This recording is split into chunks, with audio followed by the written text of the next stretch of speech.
የካይሴናት ገርል ፍሬንድ ጂጂ ካይ ላይ ቺት እንዳደረገችበት በዚህ ሳምንት ሲወራ ነበር። ነገር ግን ጂጂ ዩቲዩብ ላይ መታ እውነታውን የተናገረች ሲሆን በዚህም ካይሴናትንና የካይሴናትን ጓደኞች አዋርዳቸዋለች። የካይሴናት ጓደኞችም ጂጂ ጋር ያወሩት ወሬ ሶሻል ሚዲያ ላይ የወጣባቸው ሲሆን ይህም በጣም አሳፋሪ ነበር። በዚህ ቪዲዮም በጂጂና በካይ መካከል ምን እንደተፈጠረና ካይሴናት ስለጀመረው አዲስ ብራንድ ነግራቸዋለሁ። ላይክ እና ሰብስክራይብ እንዳይረሳ። ካይሴናት ከሰሞኑ እያሳየው ያለው ጸባይ ብዙዎችን አስገርመዋል። ትዊች ላይ 1 ሚሊዮን ሰብስክራይበር ደርሶ በጣም ተደስቶ ነበር ከአድናቂዎቹ ጋር የተለያየው።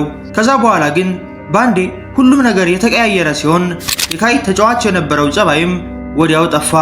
የተለያዩ ኢንተርቪዎች ላይ ሲቀርብም የሜንታል ሄልዝ ችግር እንዳጋጠመው ይናገር ነበር። በተጨማሪም ቤስት ስትሪመር አዋርድ ላይ ተገኝቶ ከተሸለመ በኋላ ባደረገው ንግግር አእምሮ ሰላም እንዳላገኝና ከባድ ጭንቀት ውስጥ እንደገባ ተናግሯል። ብዙ ሰዎችም ይህ ጭንቀት የመጣው ከገርል ፍሬንዱ ጋር በመጣላቱ ነው ያሉ ሲሆን ሌሎች ደግሞ ቀኑን ሙሉ ስትሪም ስለሚያደርግ በርናውት ሆኖ ነው ብለዋል። ጊዜ እየሄደ ሲመጣም ካይሴናት አዳዲስ ነገሮችን ማስተዋወቅ ጀመረ። ቪቬት የተሰኘ የፋሽን ብራንድም የመሰረተ ሲሆን ይህንን ለማድረግም በየቀኑ የስፌት ኮርሶችን ይወስዳል። በቅርቡ እንደተናገረውም ካይስ ማይንድ የተሰኘ ድብቅ ቻናል እንደከፈተና የሚያደርገውን ነገር በሙሉ እንደሚለቅበት ሲሆን በዚህ ቻናልም እያነበበ እየሰፋና ሙዚቃ እያዳመጠ እየቀረጸ ይለቃል። በተለይ የፍራንክ ኦሽንን ዘፈን እያዳመጠ በለቀቀው ቪዲዮ ብዙዎች የቀለዱበት ሲሆን ጂጂ ጋርም ብሬክአፕ ማድረጉ በጣም ጎድቶታል ብለዋል። በዚህ ቻናልም ካይ ቀን በቀን ስፖርት እየሰራና ራሱን እያሻሻለ የሚለቅ ሲሆን ብዙ ሰዎችም ይህንን ቻናል እንደወደዱት ተናግረዋል። ዲፕሬሽን ውስጥ ከገባችሁና የሚያስጨንቅ ሀሳብ ውስጥ ስትገቡም ይህንን ቻናል መመልከት ትችላላችሁ። ከዚህ ቻናልም ብዙዎችን ያስገረመው ይህ ቪዲዮ ሲሆን ካይሴናት እንቅልፍ መተኛት አልቻልኩም ብሎ ለቆ ነበር። ይህም ምን ያክል ጭንቀት ውስጥ እንደገባ ያሳያል። I cannot sleep. It is currently like 3 a.m. It's literally 3:08 a.m. at night, and I've been having the trouble of me not sleeping because my brain just runs loose, and I just started to think about certain things and how much things I want to do. It's like there's a lot to do. ካይሴናት ማለት ከአይሾ ስፒድ ቀጥሎ ዓለማችን ላይ ያለ ትልቅ ስትሪመር ነው። ነገር ግን ያለው ሀብትና እውቅና ከጭንቀት አላዳነውም። ከዚህ በኋላም ካይ ስትሪሚንግ አቁም ያለው ብሎ ቪዲዮ የለቀቀ ሲሆን ይህም ብዙዎችን አስደነገጠ። At a young age, Louis had no choice but to work on the family farm. From dusk to dawn, he planted and harvested crops. ካይ ጃፓን ከሄደ በኋላ የተለያዩ አይነት የፋሽን ዲዛይኖችን ስለተመለከተ እሱም ዲዛይነር መሆን ፈለገ። ከተለያዩ ታዋቂ ፋሽን ዲዛይነሮች ጋር እየተገናኘም ልምድ የቀሰመ ሲሆን እሱ ራሱም በአካል ተገኝቶ እያንዳንዱ ፕሮዳክት እንዴት እንደሚሰራ እየተመለከተ ነበር። ይህንን በሚያደርግ ሰዓትም እየቀረጸ ዩቲዩብ ላይ የለቀቀ ሲሆን ከብዙዎችም ትችት ደርሶበታል። ብዙ ሰዎችም ብራንድ ልጀምር ነው ብለህ መናገር አይጠበቅብህም፣ ሁሉን ስራ ከጨረስክ በኋላ ለህዝብ ማሳየት ትችል ነበር ብለውታል። ካይሴናት ግን የማንንም ምክር የማይሰማ ሲሆን ጭራሽ የተለያዩ ዝግጅቶች ላይ ሲሄድም ጆርናል ቡኩን ይዞ መሄድ ጀምረዋል። ሰዎችም ይችን ደብተር እንደ መጽሐፍ ቅዱስ ይዟት ይዞራል እያሉ እየቀለዱበት ነው።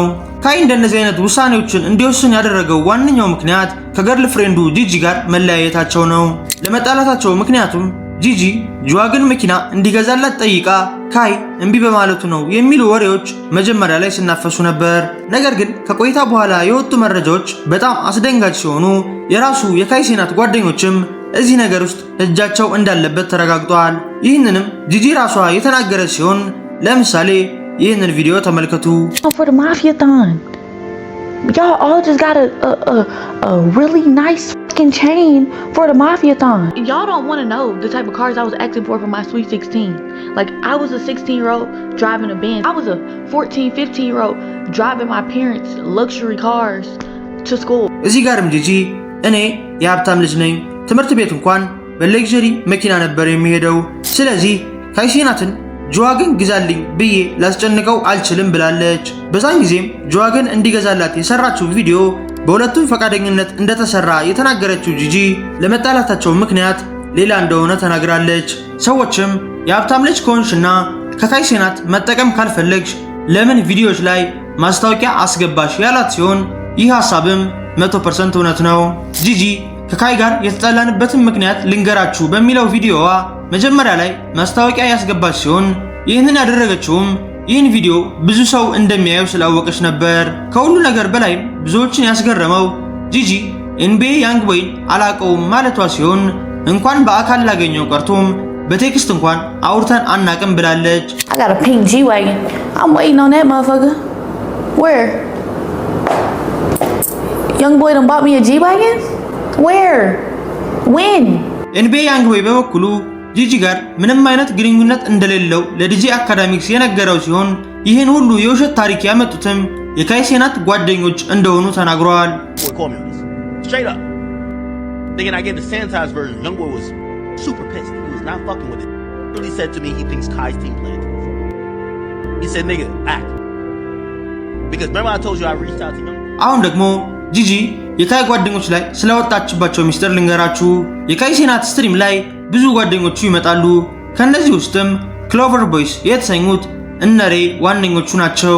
እነዚህ ሰዎችም በካይ ምክንያት ኢንተርኔት ላይ የታወቁ ሲሆን ካይ ባይኖር ኖሮም ማንም ሰው አያውቃቸውም። ጂጂም እነዚህ የካይ ጓደኞች የካይን ብር እየመዘበሩት ነው ብላ ተናግራለች። Hello, it's me speaking. Gigi, I know the real. Y'all did not buy that house. Y'all ain't buy that house. Y'all ain't furnish that house. Y'all ain't do shit for that house. Now y'all do pay the maintenance on the house or the security on the house.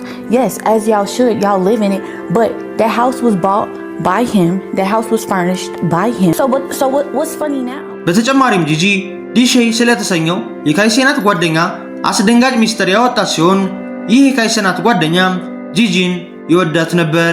ሌላው ጂጂን የሚወዳት የካይ ሴናት ጓደኛ ደግሞ ዴዝ የተሰኘው ስትሪመር ሲሆን ጂጂም ዴዝ የጻፈላትን ቴክስት ዩቲዩብ ላይ ተናግራለች። Emoji supposed to mean y'all know, I don't know, but I know it don't mean nothing just friendly. Heart emoji. በዚህም አብዛኛው ሰው ዴዝን የሰደበው ሲሆን ለካይ ሴናትም መጥፎ ጓደኛ ነው ብለውታል። ዴዝ የተሰኘው የካይ ጓደኛም ከ2021 ጀምሮ ጂጂን የሚወዳት ሲሆን የተለያዩ ቴክስቶችን የሚጽፍላት ነበር። ጂጂም በሰዓቱ 16 ዓመቷ ነበርና ይህንን ችላ ብላ ተወችው። ዓመታት ካለፉ በኋላ ግን ከካይ ጋር ብሬክአፕ ስታደርግ ሚስጥሯን የተናገረ ሲሆን የካይ ሴናት ጓደኛ የሆነው ዴዝም በጣም ተዋርዷል። ነገር ግን ዲሼ ይህንን ቪዲዮ እንደተመለከተ በጣም ተናዶ ቪዲዮ የሰራ ሲሆን ስለ ጂጂም የሚያውቀውን ሚስጥር ዘክዝኮ ተናግሯል። ከዛ በፊት ግን አንድ የጂጂ የቀድሞ ፍቅረኛ ስለ ጂጂ ጸባይ የተናገረ ሲሆን ጂጂ ከሱ ጋር እያለችም ጸባያ በጣም እንደሚያስጠላ ገልጾ ካይንም ከሷ ጋር መሆን አልነበረብህም ብሎታል። ዲሼ የተሰኘው ስትሪመርም ስለ ጂጂ ሲናገር ያኔ እኔ 20 ዓመቴ ነበር፣ እሷ ደግሞ 17። በጊዜውም ለእህቴ ጂጂ ቆንጆ ናት ብዬ ነግሬያታለሁ ያለ ሲሆን ጂጂና የእሱ እህትም ጓደኛሞች ስለነበሩ እህቱ ለጂጂ ወንድሟ ያላትን ነገር ነገረቻት። በተጨማሪም ዲሼ በጊዜው ጂጂን እንደወደዳት ገልጾ ነገር ግን እሱ ሁሉም ሰው ጋር ፍቅር እንደሚይዘውና የሷ የተለየ እንዳልሆነ ተናግሯል። I've not called you no B word, I've not called you no H, I've not called you no nothing. This is just straight pure facts. Straight pure facts, and that's what I'm doing. I'm not trying to troll, not trying to whatever. I'm just telling you straight pure facts. ከዚህ በኋላም ዲሼ ካይ ሴናትን እየመዘበረችው ያለችው ጂጂ ናት እንጂ ጓደኞቹ አይደሉም ያለ ሲሆን በዚህም ብዙዎች ተስማምተዋል። ምክንያቱም እነ ሬይና ራካይ የተሰኙት የካይ ሴናት ጓደኞች ብዙ ፎሎወር ያላቸው ስትሪመሮች ስለሆኑ አሪፍ ገንዘብ ያገኛሉ። ጂጂ ግን ብቸኛ የገንዘብ ምንጯ ካይ ሴናት ነው ወይንም ደግሞ ከካይ ሴናት ጋር ቪዲዮ መስራት ነው። ከዚህ ውጭም ምንም ተሰጥኦ የሌላት ሲሆን ኖርማል የምትሰራቸው ቪሎጎችም ካይ ሴናት ከሌለበት ብዙም እይታ ያስገኙም።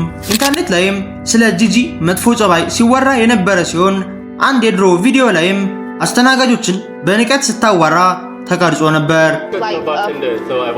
It has like a flavor, a taste. This just tastes like alcohol and lychee. It's a lychee and alcohol basically, and then You don't have no simple syrup? በዚህ ጊዜም እነዚህ አስተናጋጆችን መጠጡ የተሰራበትን መንገድ አውቀዋለሁ አቷሹኝ እያለች ስታናንቃቸው ነበር። በመጨረሻም ኢንተርኔት ላይ እንደወጣው መረጃ ጂጂ ከመጀመሪያም ካይን እንደማትወደውና የሷ ታይፕ እንዳልሆነ ሲሆን የተለያዩ ኢንተርቪዎች ላይ ቀርባ ያለም የምትወጂው ወንድ ምን አይነት ነው ስትባል ቀይ፣ ረጅም እያለች ነበር የመለሰችው። ይህ ደግሞ ከካይ ጋር ፍጹም ተቃራኒ ሲሆን ጂጂም ካይን የቀረበችው ወዳው ሳይሆን ለገንዘቡና ለእውቅናው ብላ ነው። አንድ ነገር ስጨምርላችሁ ካይና ጂጂ ከተጣሉ በኋላ ኢንተርኔት ላይ የድሮ ቪዲዮዎች የወጡ ሲሆን ከድሮውም የጂጂ የተለያዩ ሬድ ፍላጎች ሲታዩባት ነበር። ለምሳሌ እዚህ ጋር መኪና እየነዳች ያለ ካይ እኔ ይህንን መኪና እንድትነጭ አደረግኩሽ ሲላት እሷ ግን አንተ ሳትሆን እኔ ራሴ ፈልጌ ነው ብላ መልሳለች።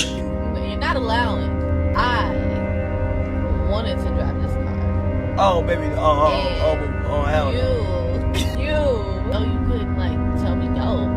Oh. በሌላ ቪዲዮ ደግሞ ካይ አጭር ነው እያለች ደጋግማ ስትናገር ነበር። በአጠቃላይም ጂጂ ካይን የፈለገችው ለገንዘብ ነው እንጂ ለፍቅር አልነበረም። የዛሬው ቪዲዮ ይህንን ይመስል ነበር። በቀጣይ በሌላ ቪዲዮ እስከምንገናኝ ሰላም ሁኑ።